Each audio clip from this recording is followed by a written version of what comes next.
They left him to freeze until the widow lit a fire beside him. Snow muffled the world like a cruel blanket, heavy and unrelenting. The wind tore across the prairie in sheets of white, stripping warmth from flesh faster than prayer could hold.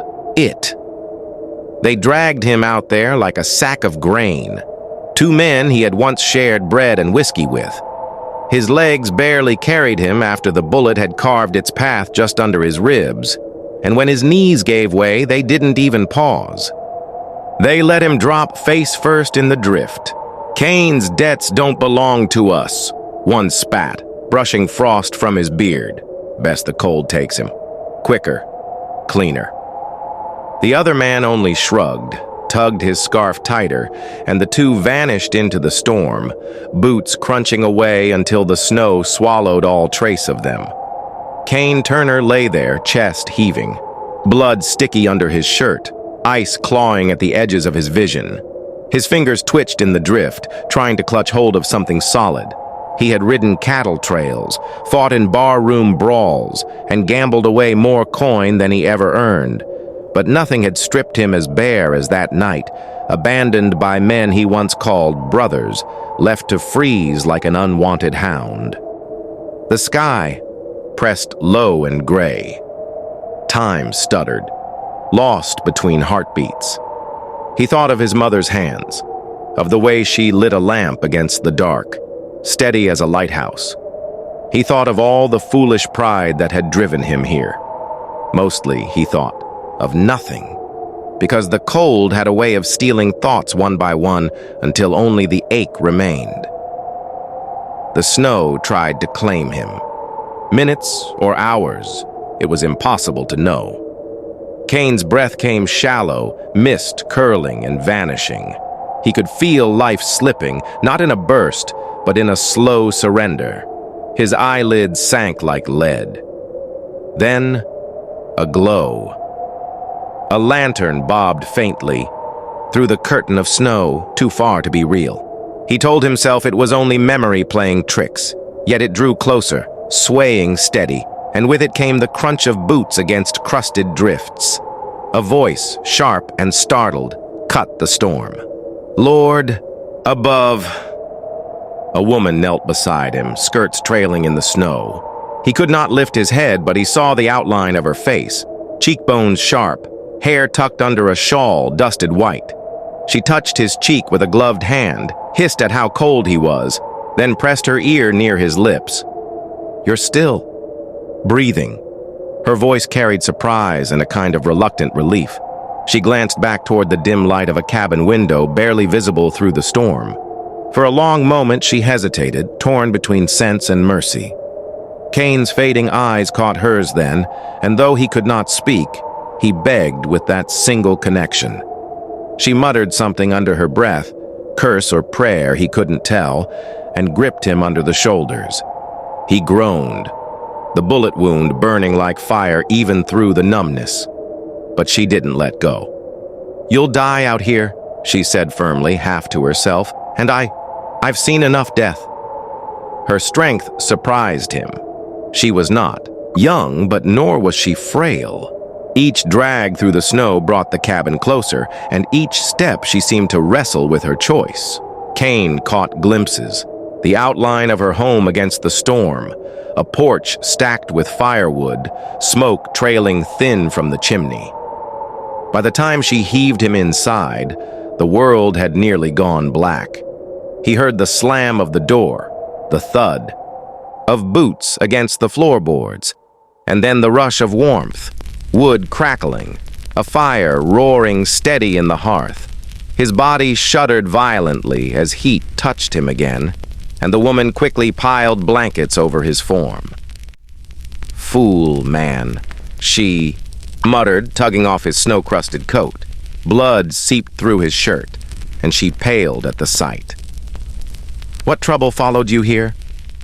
Cain wanted to answer, to beg her not to throw him back out, but the words tangled and died. His head rolled to the side, vision swimming. Before, darkness fully claimed him. He heard her final whisper, firm but laced with something that sounded like sorrow. I swore I'd keep to myself, but God help me. I can't watch another soul freeze. The last thing he saw was her shadow leaning over him, firelight painting her face in gold and ash. When Cain woke again, the world was muted wood and the smell of smoke. His first awareness was of warmth, so startling after the endless cold that it nearly felt like pain. His body shook beneath heavy quilts, each tremor dragging at the wound in his side. The ceiling above him was low-beamed pine, dark with age and soot. Somewhere nearby, a kettle hissed soft on the stove. He turned his head and saw her. The woman sat in a straight-backed chair, mending a child's sock by the window, where pale light pressed against frosted glass. Her face, revealed in the glow of day, bore the kind of beauty forged by hardship: angular cheeks, dark eyes steady but tired, lips set in quiet discipline. A black ribbon was knotted at her throat. Widow's wear, he realized. Her gaze lifted from the sock the moment his breath rasped. She did not smile, but she didn't flinch either. "You're awake." Her voice was low, controlled. She laid the sock aside and came to his bedside. Her shawl smelled faintly of wood smoke and lavender. Cain tried to push himself up, but fire shot through his side and forced a groan from his throat. "Don't be a fool," she said sharply, guiding him back down with surprising firmness. "You've a hole under your ribs that I stitched myself. Another inch higher, and you'd have been buried under snow instead of quilts." Cain stared at her, tongue thick. "Why?" His voice was more gravel than sound. The woman's eyes flickered, but she didn't answer right away. She poured a tin cup of water, held it steady as he sipped. Only when he had finished did she say, "Because I couldn't leave you there. But don't mistake kindness for trust. I don't know who you are, nor what devils you've stirred."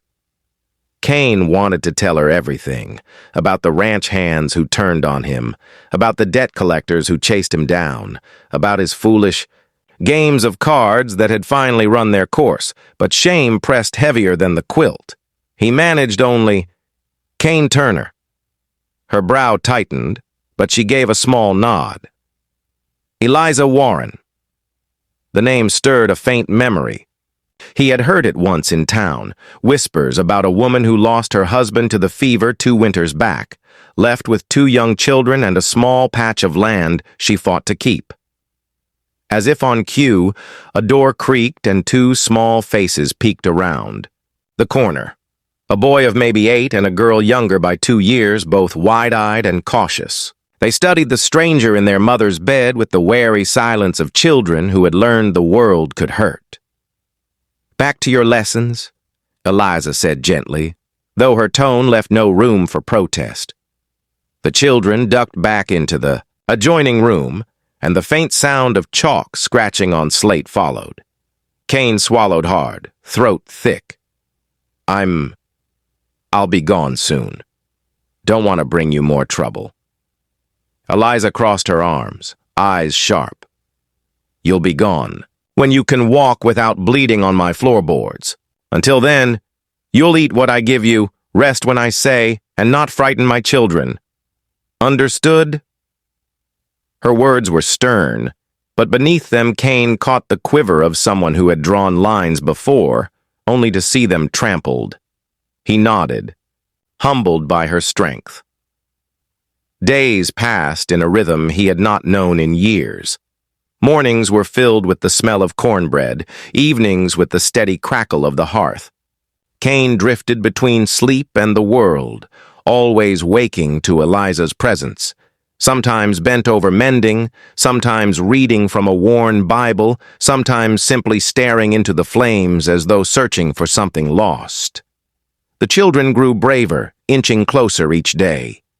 The boy, Samuel, asked about the scar on Cain's forearm. The girl, Mary, offered him her doll as if that might heal him faster. Their small kindnesses pierced deeper than the cold bullet wound ever had.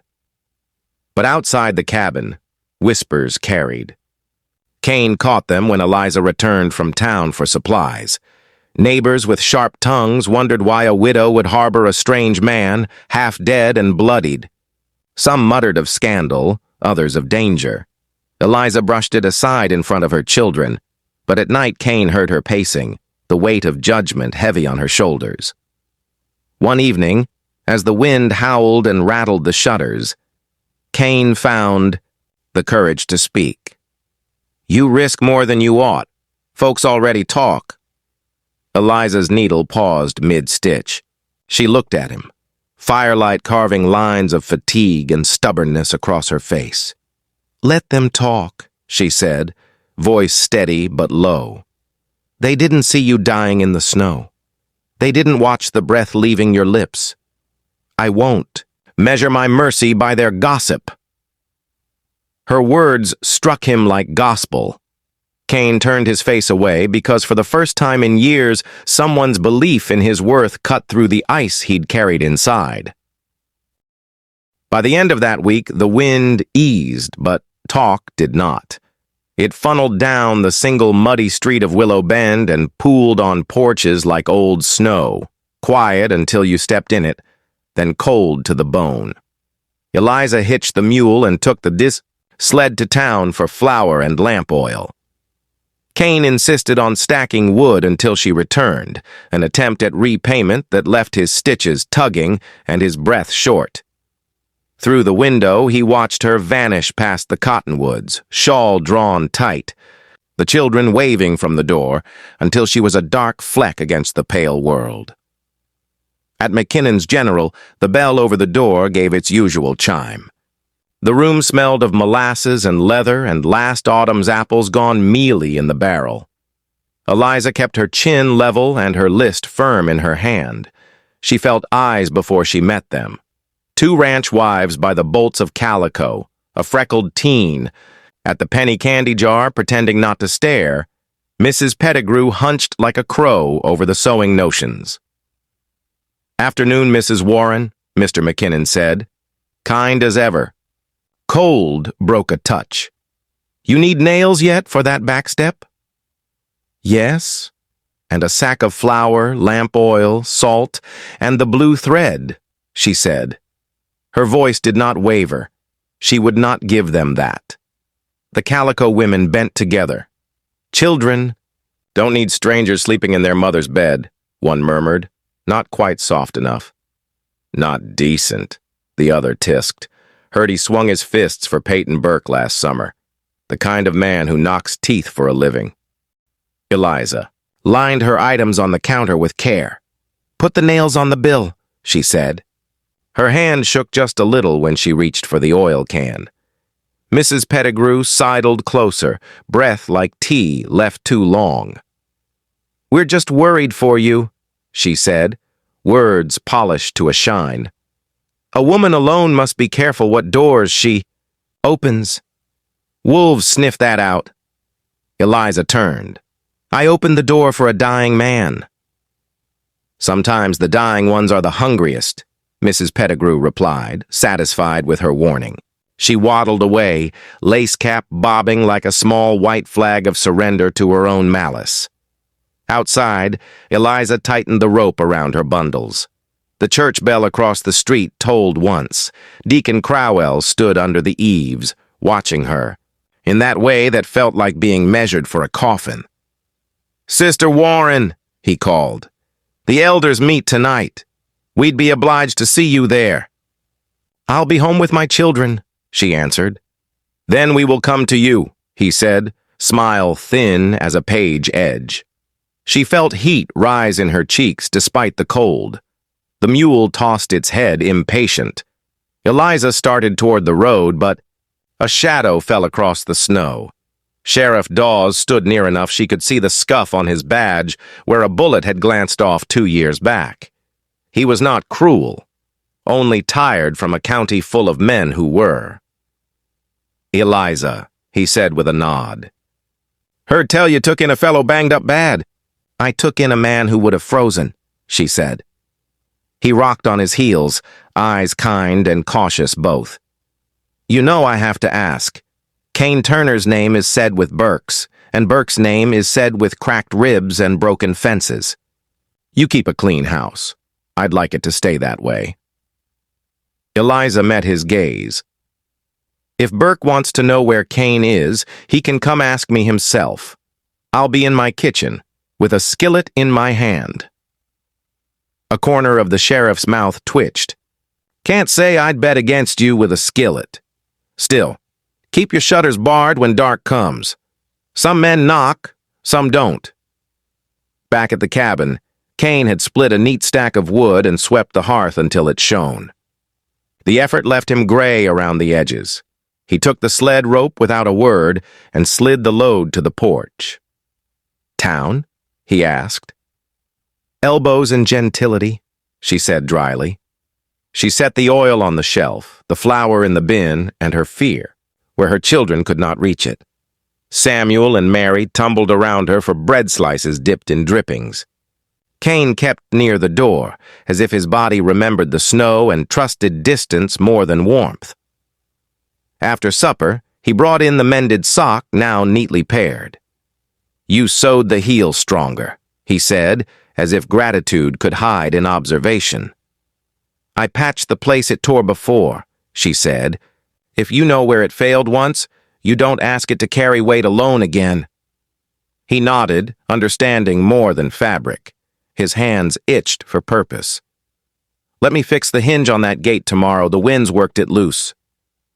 You're not lifting more than a hammer, she replied. I won't have you bleed on my fence to prove yourself useful. The children sprawled on the rug with their slates. Mr. Kane? Samuel asked without looking up. Did you ever build a fort? Once, Kane said, leaning his shoulder to the jamb. Logs and rope. Roof leaked when the spring storms came. We sat inside anyway, my brother and me. And pretended thunder was drums. Mary traced careful letters. You have a brother? Had, Kane said softly. The fire popped. I was not kind enough to him when it mattered. Eliza saw how his eyes drifted to the flames, to some place beyond them. She stirred stew, though it did not need stirring. There was a ledger on the shelf, her husband's, full of neat rows of numbers and a pressed cornflower at the back. She took it down sometimes to feel the weight of it, the way ink could anchor a life. That night, after the children slept, she found him at the table with a pencil nub, and that ledger turned sideways. He was sketching the field behind the house, squares and lines marking what could be tilled. I don't know your soil, he said, not looking up. But if you break it in strips after the thaw, you'll trap more rain. Beans here. Potatoes along the fence where the earth holds heat. You can trellis runner beans on willow branches. Costs nothing but patience. She rested a hand on the chair back. You read the ground like scripture. I read it like a hungry man, he said, then half smile, shy and crooked. I can build a cold frame from those old windows behind the shed. Seed cabbages sooner. Get a jump. Why do you know all this? She asked.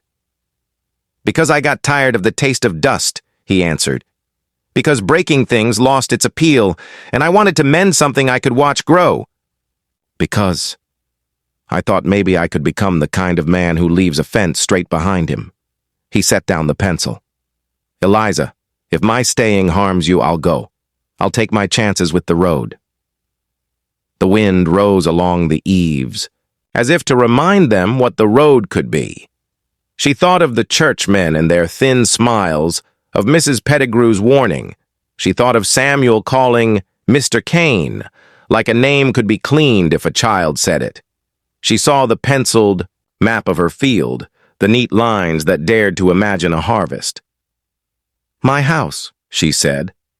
My choice. She was not defiant so much as rooted.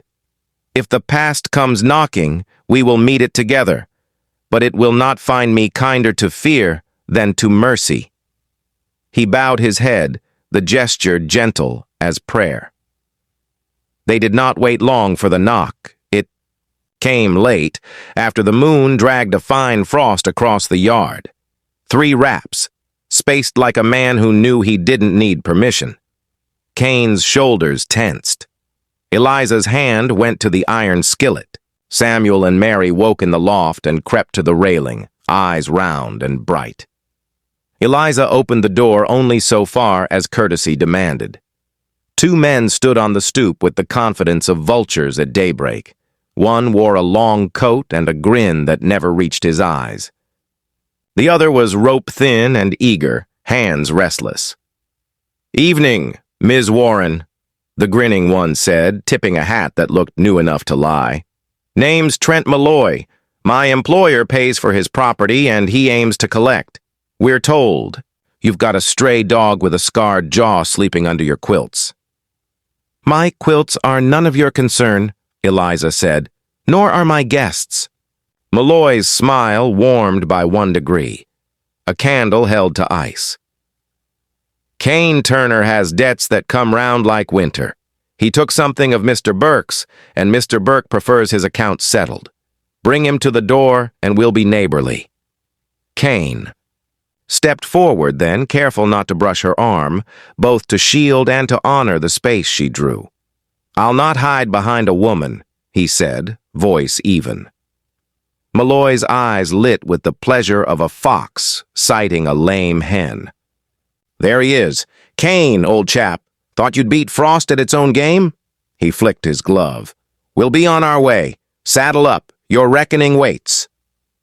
Eliza lifted the skillet, not as threat, but as declaration that her kitchen was a sovereign nation. "No one is saddling anywhere tonight," she said. "My children are asleep. You'll leave my porch." The rope-thin man, eager as kindling, took a step. Cain's hand lifted, palm open. "Don't," he warned. "I won't spill blood where these children lay their heads." "Then come outside," Malloy purred. "We'll keep things tidy." Sheriff Dawes' warning about shutters and men who didn't knock hummed in Eliza's mind. Fear is a door, she remembered thinking once. Mercy is a hinge. She felt both now, weight in each hand. She slid the bar across the inside of the door. Steady. "Tomorrow," she said, voice calm as a lake holding moonlight. "You'll find daylight at the Warren place at dawn. If you believe you've got a claim, bring the sheriff with you. If you come without him, you'll leave without your teeth." For a long heartbeat, no one moved. Then Malloy laughed, low and surprised, as if he'd found a pearl inside a gray stone. "Dawn it is," he said. "Sleep well, folks."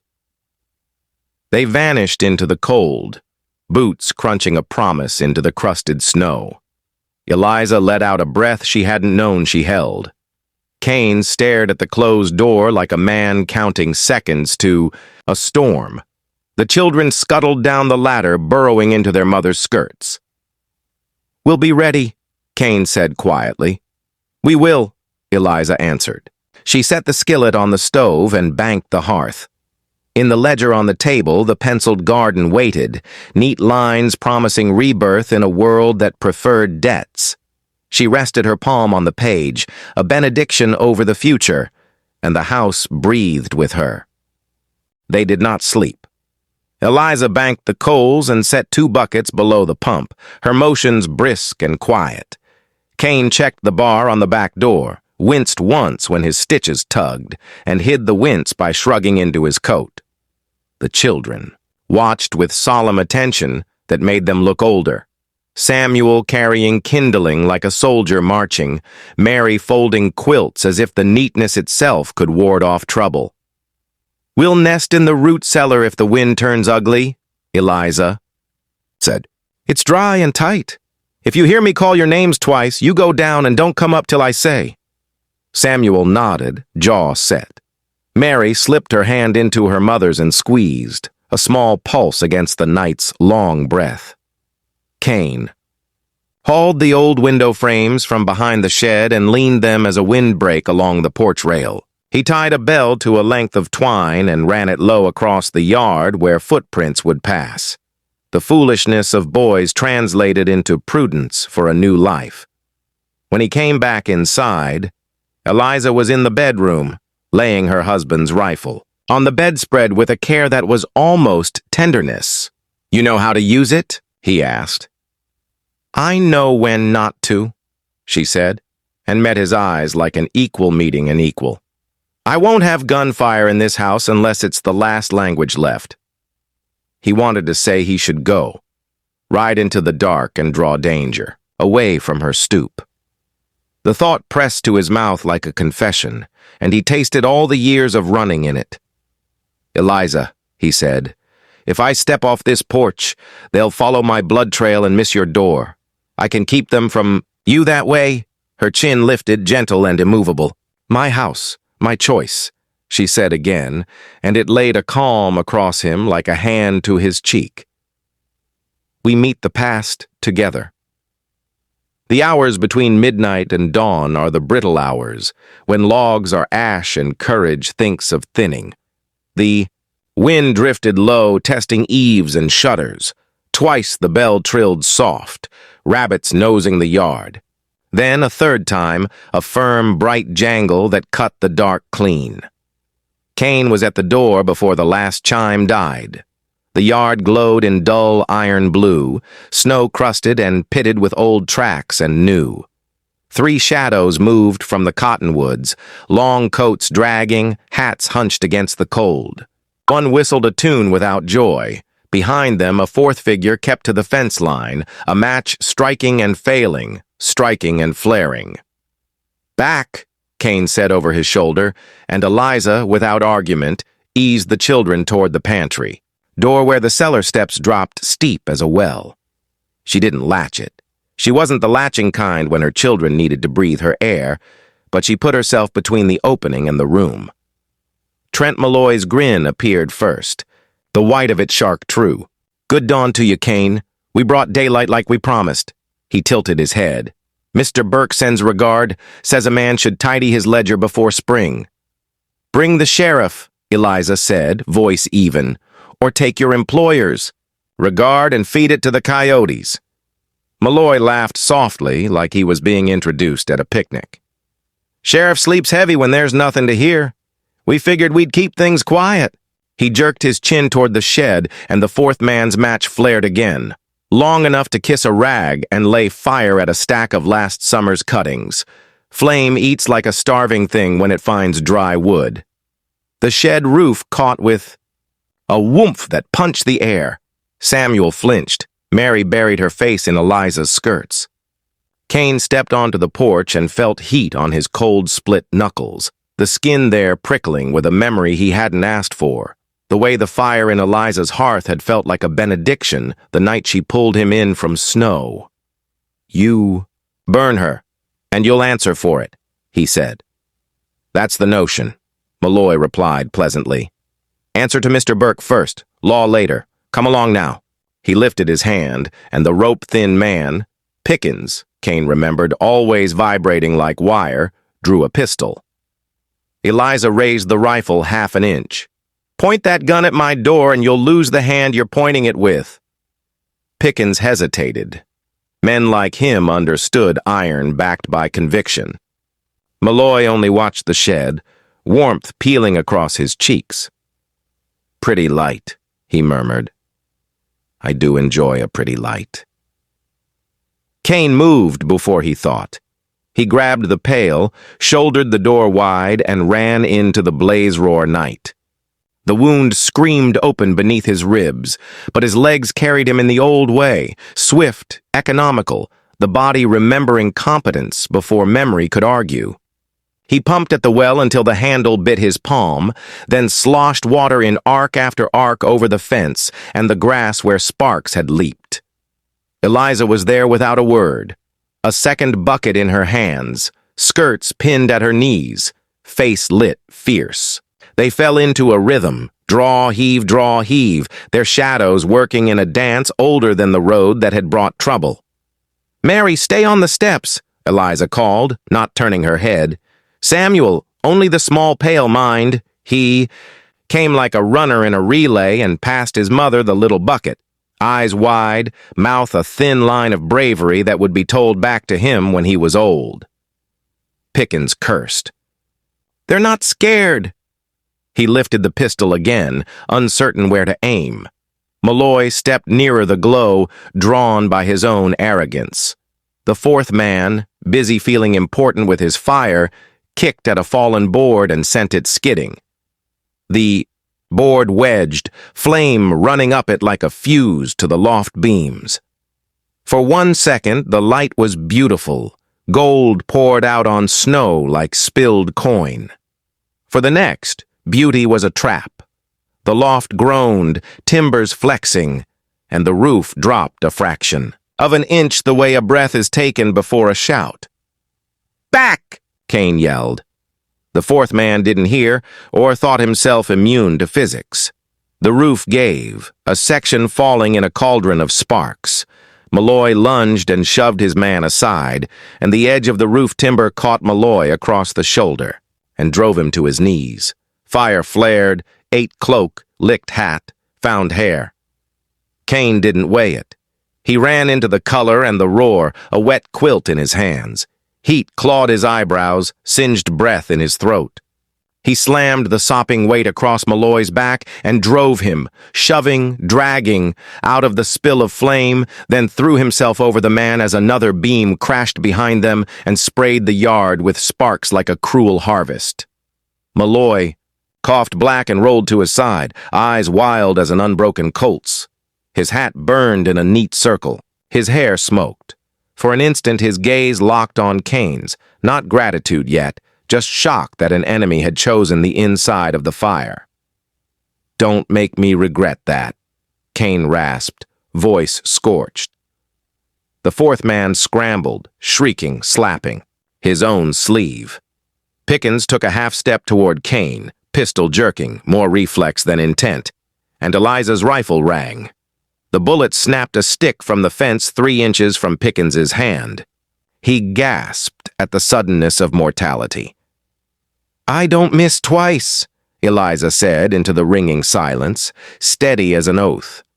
That was when hoofbeats thundered, a singular grace of timing the town might later call Providence, and Eliza would call the sound of a sheriff who didn't sleep so heavy after all. Sheriff Dawes came in fast, lantern swinging, 2 ranchers behind him as witnesses with more backbone than gossip. He took in the fire, the gun, the quilt steaming on Malloy's back. His jaw worked once. "Drop it," he said. Pickens dropped the pistol like it had learned to burn. The fourth man ran 2 steps and tripped on the bell wire Kane had strung, going face first into a drift and coming up with snow in his ears and his dignity. Dawes dismounted, hauled Malloy to his feet by the scruff of his coat, and looked him over with the professional eye of a man who'd seen foolishness in every season. "You set fire on a widow's place?" he asked, voice mild in a way that meant his temper had already chosen a target. "That's not a debt. That's a hanging if the mood turns against you." Malloy swayed, coughed, and finally found words. They came out ragged. "We aimed to scare him out and collect what's ours. By burning a house where children lay their heads," Dawes said, as if he were making sure the record kept its details straight. He turned to Kane. "You dragged him out?" Kane nodded once. The cold bit his wet shirt, his wound throbbing like a hammer blow answering the blacksmith's. He stood anyway because falling would start a story the wrong way. Malloy's eyes, stung red, fixed again on Kane, something in his grin unstitched. It wasn't remorse, not precisely. Men like him weren't built for it, but it was a recognition that the scales he used weren't the only scales by which a man might be weighed. "You had me," he said roughly, as if the admission itself scraped his throat. "I had a choice," Kane corrected, and turned to the shed that was more orange than brown now. He and Eliza threw the last bucket together, and the flare died, sullen, like a quarrelsome man told there'd be no more talk. Dawes bound wrists, spoke rights in the plain language of Willow Bend. The ranchers with him stood with their jaws set and their eyes careful, storing this night in the place men kept to bring out when someone said, "I hear Eliza Warren took in a stranger," and someone else answered, "Yes, and he ran into a burning shed for the man who came to harm her." When the yard finally went quiet, just steam lifting from black wood and the soft wicker of the mule, Eliza's hands shook. She hid them by smoothing Mary's hair. Samuel hovered beside Cain like he'd found the story he wanted to grow. Up inside of... "You're bleeding," Eliza said. Not a question. There was crimson at his side again, thin as a line drawn by a child learning his letters. "It'll hold," he said, and almost smiled because he heard his own words as boast, and wanted no part of boasting. "It'll hold if you stitch it the way you stitched Samuel's heel." Eliza let out a breath that was 1/3 relief, 1/3 reprimand, and 1/3 something Cain didn't dare name yet. She pressed her forehead lightly to his shoulder, in a gesture that felt like trust and blessing both, then straightened and squared herself to the work of the aftermath. Sheriff Dawes touched the brim of his hat. "Burke will hear I hauled his men in for arson," he said. "He'll bluster. He'll hint. He'll come soft as butter to ask tidy favors. He'll be told no." His gaze flicked to Cain. "You plan to keep running from him?" Cain looked at the charred mouth of the shed, at the ledger on the table inside, at the penciled rows of beans. He felt the ache in his side and the heavier ache under his breastbone where cowardice used to sit. "No," he said. "I plan to build a fence straight and pay what I owe the way a decent man pays, by putting my hands to something that grows. If Burke wants more, he'll have to step onto this porch and explain it to the lady of the house." Eliza's eyes warmed, banked fire. Dawn began to think about the horizon. Steam curled up from the blackened timbers and folded itself into the pale sky like prayers leaving a mouth. The root cellar would smell of potatoes and earth, the kitchen of coffee and resolve. Inside, the ledger waited with its clean squares and chances. Cain's hands shook once, not from fear, but from the tremors that come when a man sets down a weight he has carried too far. He steadied them on the porch rail, left damp prints on the wood, and didn't mind. Dawn climbed the world with a tender hand, laying pale gold over the churned yard. Steam rose from the blackened ribs of the shed. Sheriff Dawes rode off with Malloy and the others roped to his saddle line, 2 ranchers trailing as witnesses, who would speak plain when asked. In their wake, quiet settled, the kind that tests whether a house has anything left to say after the noise. It did. Eliza said it by fetching needle and thread, washing blood from Cain's side and stitching again. Clean, close work that made pain feel like a toll paid instead of a punishment. Samuel and Mary said it by sweeping ash into a neat hill and splitting it with a stick, declaring they had made a mountain we can climb. Cain said it by standing, steady, and then by sitting because Eliza pointed to the chair and he was learning obedience that didn't taste like shame. When the kitchen steadied, he took the ledger from the shelf. Not the page with numbers from a life that ended, but a blank one that had waited, patient as a field under snow. He wrote in a cramped, careful hand, "To Mr. Peyton Burke, I owe you $34 and any pride I carried that got me into this. I will pay $1 each Saturday from wages earned in town and work done honest. Sheriff Dawes will hold the note. If you won't take coin fare, we will see the judge." He sanded the wet ink and signed his name with a steadiness that surprised him. Eliza read it and nodded once, approval like heat you didn't see until your hands were warm. They went into town together. Cold bit noses, the sky opened blue as tin. People watched from behind barrels and lace curtains. Mrs. Pettigrew fixed her bonnet as if it might stay judgment's reach.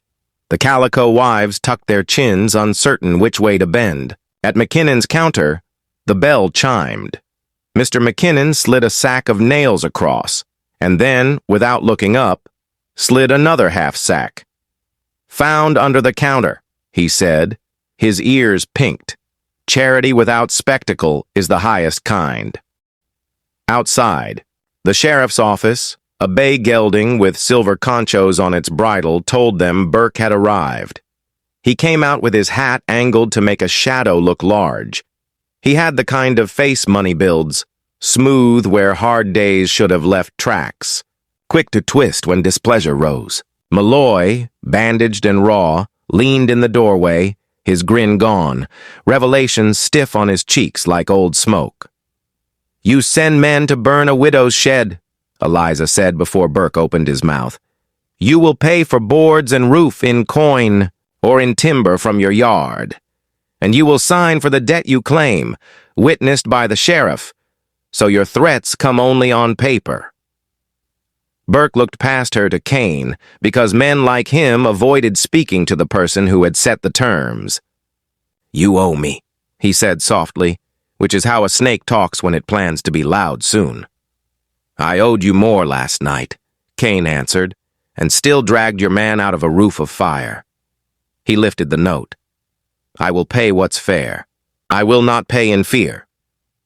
Sheriff Dawes held out a pen. "You can sign with the law or argue with the judge," he said, "and before you decide, know I've sworn statements on arson if you'd like to have that talk instead." Burke's eyes flicked to Malloy, seeking loyalty and landing on memory. Malloy startled himself and everyone else by saying, "Horse, he pulled me out, Peyton. He could have let me cook." The words forced their way through pride, as if pride were only another board that could be cut to fit.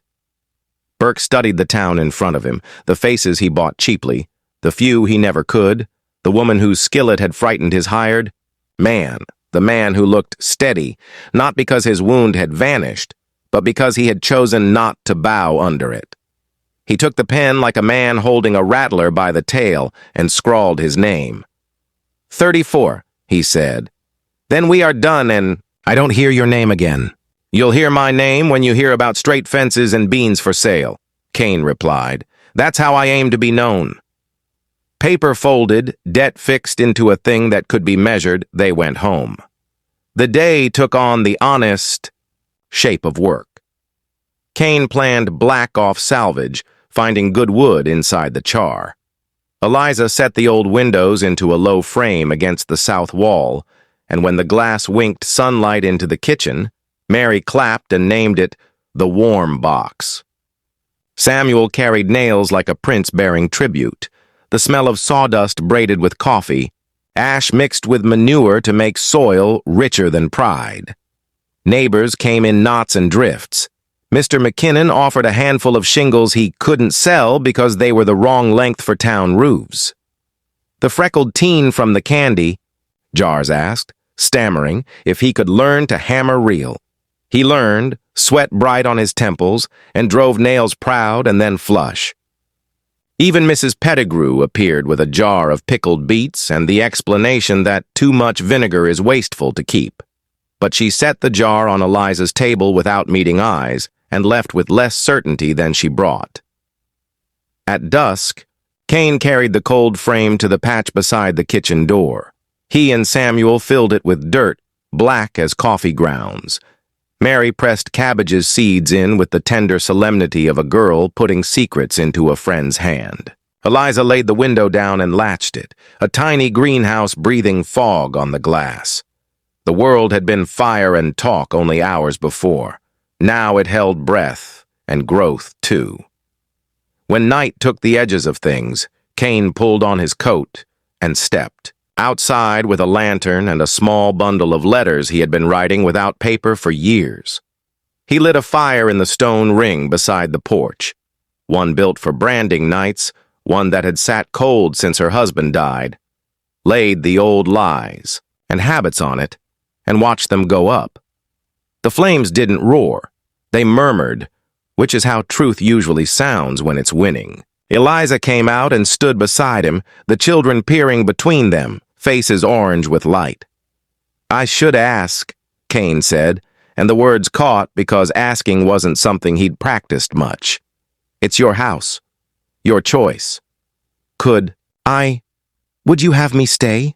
As a partner to the work and to whatever you want to build beyond fences?"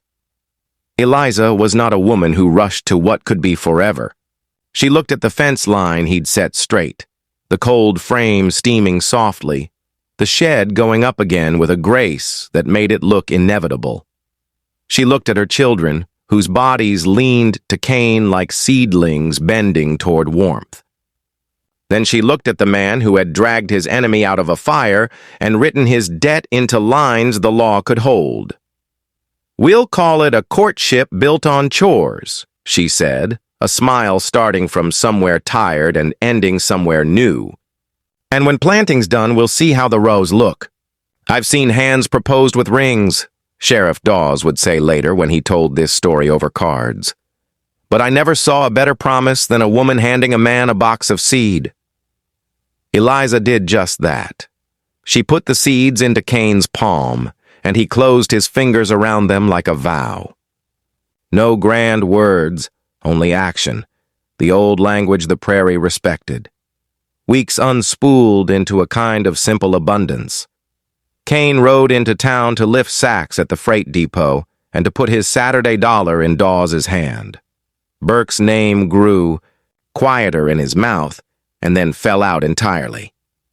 At the cabin, seedlings shouldered up green and stubborn. Samuel learned the square of a garden bed and the slow magic of water.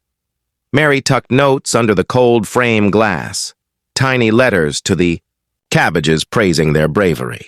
Eliza replanked the porch with wood Cain had planed, and the creek changed pitch, promising company instead of warning of failure. When the last frost yielded, they turned the larger field with neighbors' help in a day that looked like the old husking bees. The calico wives brought biscuits and reassessments. The freckled teen, Tommy finally, asked if he could stay on as hired help for pay in skills, which Cain accepted because he understood the hunger of boys that doesn't show in the belly. Malloy passed the road twice that spring, hat low, and did not turn his horse. Shame can be education when a man lets it. On a clear evening, they set a table outside. Supper was beans with salt pork, cornbread that broke with steam, and coffee that tasted of hearthstones and rest. The fence threw long shadows in obedient lines. Past it, the field held its neat geometry. The children's laughter carried like larks. Cain shifted in his chair, feeling healed not because the hurt had never happened, but because something larger held it in place. He rose and fetched the lantern and set it on the fence post at the corner nearest the road. Eliza watched him, eyes shining. "What's that for?" "So a man riding home late can see there's a house here that keeps a light," he said. "And so I remember the first lamp I saw through a storm." He looked at her, and the look said more debt had been paid than $34 could measure. They sat in the soft hum of crickets, flames whispering in the stone ring where he had burned his letters. Smoke curled up like writing the sky, could read. In the cold frame, condensation beaded and rolled like tiny rivers finding their course. Mary slept with her head in Eliza's lap. Samuel leaned against Cain's side and tried to match his breath to a man's who had learned how to breathe slow. If you were to walk the road that night, you would have seen a straight fence, a new roof where ash had been, a lantern on a post, and 4 shadows gathered around a quiet fire. The widow who lit it, the man she carried from the snow, and 2 children belonging to both mercy and courage now. And you would have known this. The West breaks people like wind breaks branches. But some folks learn to bend and root deeper, and from those roots come gardens. If Cain's courage and heart touched something quiet and true inside your soul, make sure to like, subscribe, and ring the bell. Out here in the Wild West, love may be hard won, but it's always worth the fight. Join us for more stories of grit, sacrifice, and hearts that endure against all odds.